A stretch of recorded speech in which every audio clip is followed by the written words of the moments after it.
welcome back to my channel. New here, please don't forget to click the subscribe button and the notification bell so that you will be updated on my next video.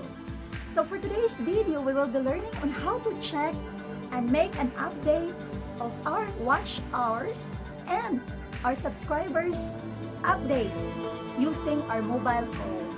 So let's take a look on the tutorial. Hi guys, we are now on the screen and let us try to take a look on the apps that is needed for us to check our channel monetization, or we call it our watch hours, and our subscribers update using only our mobile phone. According to them, we can check our watch hours and subscribers update if there's no laptop.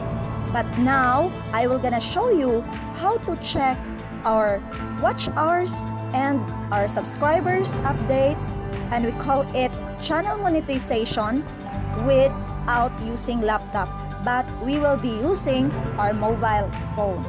Okay, so let's have first the Chrome apps. So if you don't have yet the Chrome apps, then you will have to download it from the Google Play.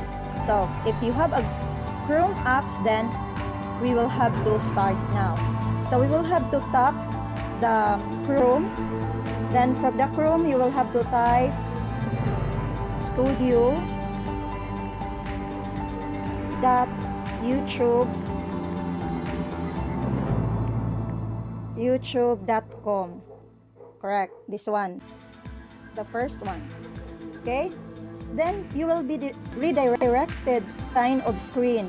So if you can see, there is 3 dots here at the right side, on the upper right side, then you will have to tap or click the 3 dots there. Then you will have to the 3 dots, then you will have to choose this top side.